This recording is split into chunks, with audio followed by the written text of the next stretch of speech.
be high in sugar, but it's high in glucose that the body needs to run on. Your brain runs on glucose. Your brain is built of glucose. Small amount of fats, large amount of glucose. And when we're stressed constantly, and this is our life, right? We have stresses coming in all the time, and we don't have enough glucose in our body, we can't handle the stress. We burn out. Our brain literally heats up and burns out.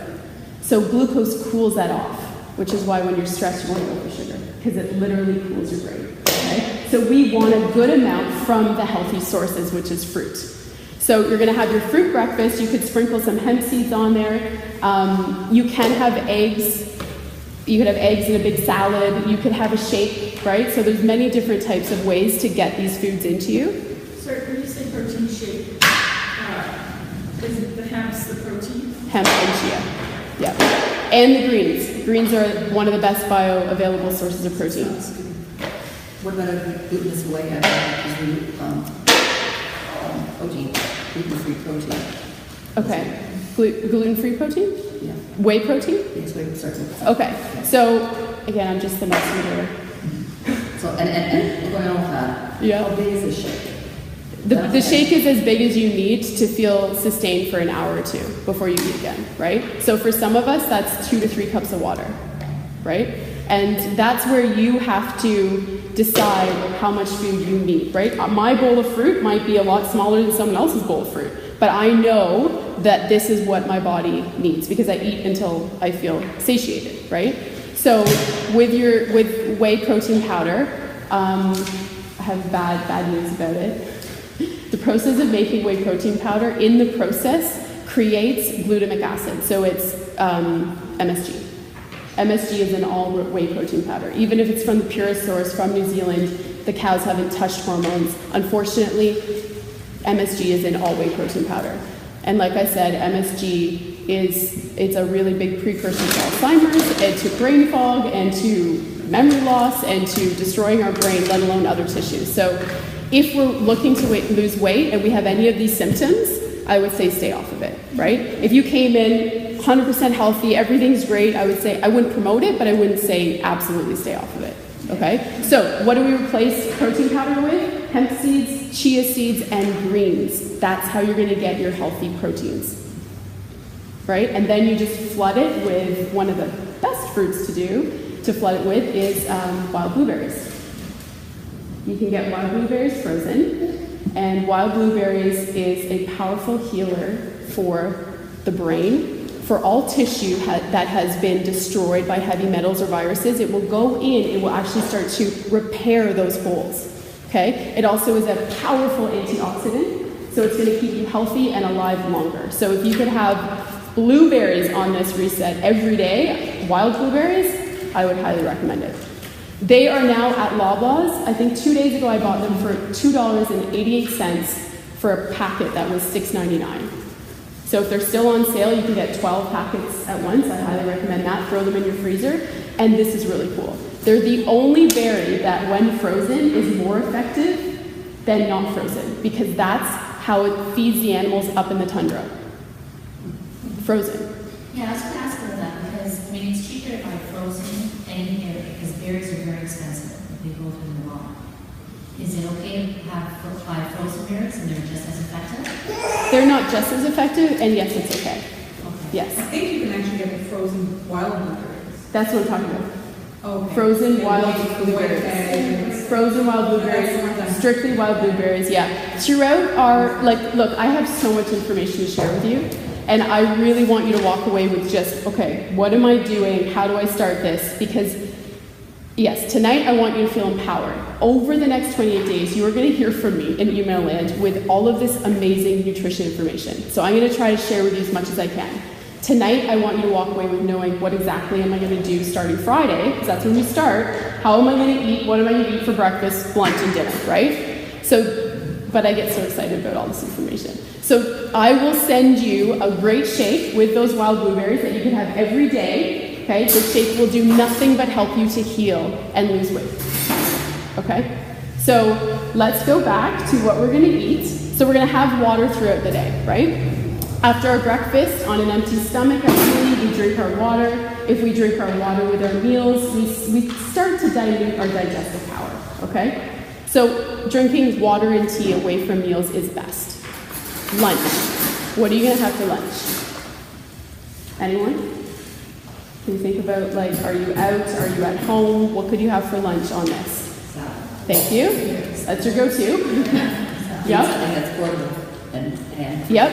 And salad is. Yep. No, not for standing up. Standing up. Okay. So that's where snack plates come in handy, right? So you cut up, instead of eating a salad like this, you eat the salad like this.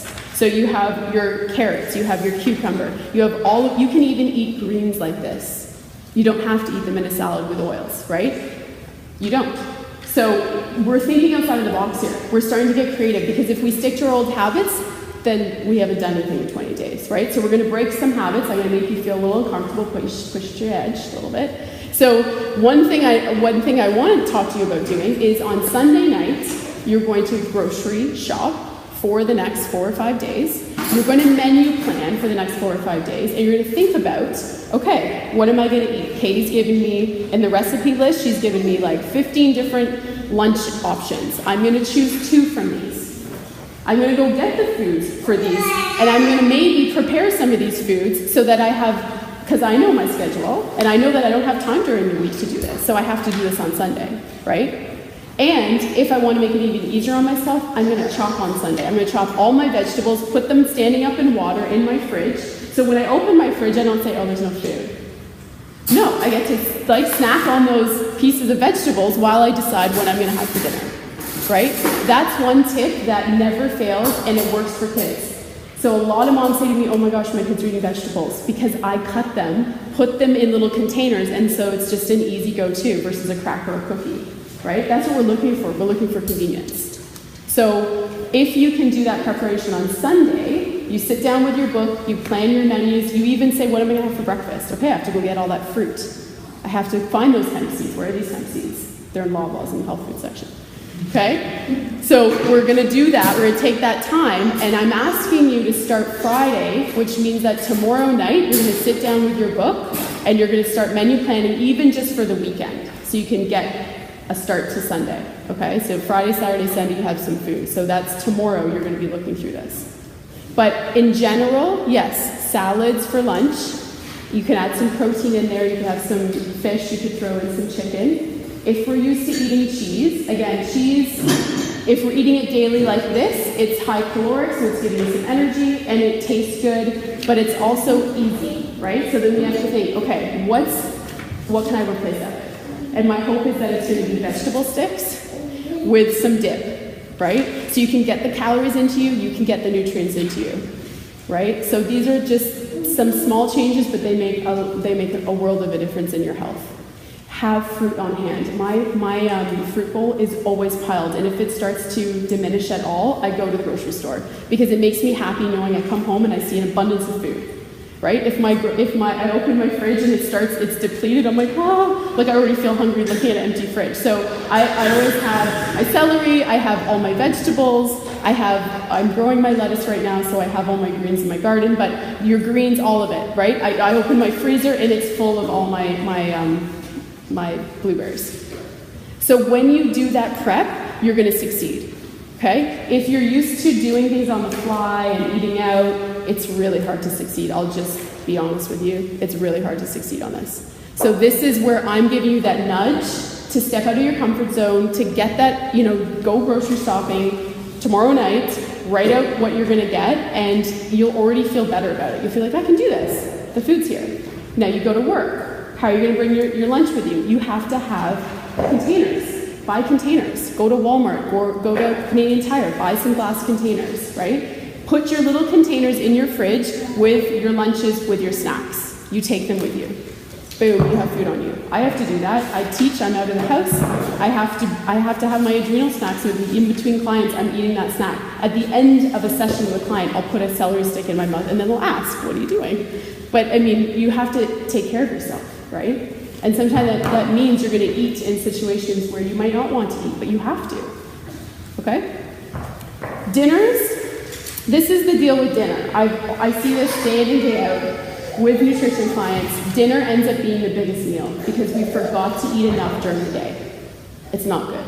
It's not good because that food is not being burned up, it's not being used by your body, it's sitting, it's putrefying, and it's turning into fat storage. Dinner should be your smallest meal if you've eaten enough food at the beginning of the day. Lunch is your biggest, breakfast is your second biggest, and dinner is your smallest. Does that make sense? Does that make sense? We burn our calories in the middle of the day. It doesn't make sense to go home at 7 or 8 and eat the biggest meal, does it? Right? So I want to shift that for you as well, because it's not just what we eat, it's how much we eat, right? And I've heard from you, a lot of your goals is weight loss. So to lose that weight, we have to honor the rhythms of the body. And the body doesn't want a big meal to digest at night. It just doesn't unless you're going on a 20K run after, right? It's just going to sit there. So we want to have that lighter dinner. So I notice I play with soups. I have soups for dinner. I put some sprouts in those. I might put some nuts and seeds in that, and I have a nice squash soup, and I feel very satiated. But not if I haven't eaten enough during the day, then I want more, right? And unfortunately, by dinner time and hunger, you're going to go for whatever. You're not going to go for the healthy food. You're going to just give me food, okay? So this is that preparation. This is that shifting of your habits. Does that make sense? Any questions? Do we understand where we're going with this? What we're eliminating, all the foods to bring in? Like, I mean any fruit and vegetable. When I go into the grocery store, I look at how many aisles there are, and I think none of those are technically food. A lot of these aisles don't actually have food that gives us energy, that makes us healthy. He's okay. I got my eye on him. Yeah. Hunter, he's used to this. We do mommy baby bar classes, and he's going to be lifting that soon, actually. Hi, cutie. You're such a trooper. So I want you to look at the grocery store. I want you to look at, this is where the hub of your nutrition is coming from. It's in the fruit and vegetable section. It just is. And then your meat, which is, ideally comprises more like 20% of your diet, not more, because your nutrients are coming from that fruit and veg, is hopefully coming from organic or well-sourced meat products, so that we're not putting in more hormones and more congestive toxins into our body. So Blue Ridge Meats has great options as well, and so does Loblaws. They have organic options as well. If it's not affordable, pick and choose. Pick and choose when you're going to go organic, but try to go organic more often than not, okay? Just to lessen that load, because there is a lot of chemicals out there that we're ingesting. Yep? Is it egg white, or now I've heard that the yolk is actually good for you because that's where all the B12s are. So should you have just an egg white, or is it okay to have the whole egg, whether it's scrambled or like a fried egg? Does it matter? It's really personal. So if someone has health issues, that could be viral or bacterial or fungus, you do not want eggs in you at all. No, you don't want eggs. Because eggs are actually one of the biggest feeders. If you have cancer in your family, they feed cancer. So scientists keep rats with cancer alive, the cancer in the rats alive, by feeding them eggs. I don't have a thing against eggs. I used to love eggs. But when I learned this, and I also am fighting something, I also realized why I started becoming disgusted by eggs. So the body naturally is like, this is not good for me. So it is personal. I don't want to poo-poo eggs. There's nothing wrong with eggs, but if eggs are feeding the things in us that aren't making us feel well, and we have some of the health issues we talked about, then I'd say please stay away from them. Does that make sense? And if you do want to have them, have the whole egg. Just have the whole egg. Yeah. Okay? Cholesterol, high fat in our blood, is not caused by eggs. It's caused by a fatty liver that is overwhelmed with unhealthy food and toxins, period. Okay? The liver cannot hold and cleanse that amount of junk. So guess what? It just puts it back into the blood. Puts it back into the blood, and the doctors tell us to stay off of eggs when really we need a whole revamp of our diet. Is that? Yeah. Okay. Okay, so let's check time. Woo! Yes. We are going to page 27, because this is my most exciting thing to offer you, is encouraging you to incorporate your raw food into your diet. Raw food is the highest vibrational food we can eat because it has all the enzymes, all the nutrients, all the goodness we need. We start cooking that food and we begin to cook that liveness, those nutrients out of the food. Now, do you have to go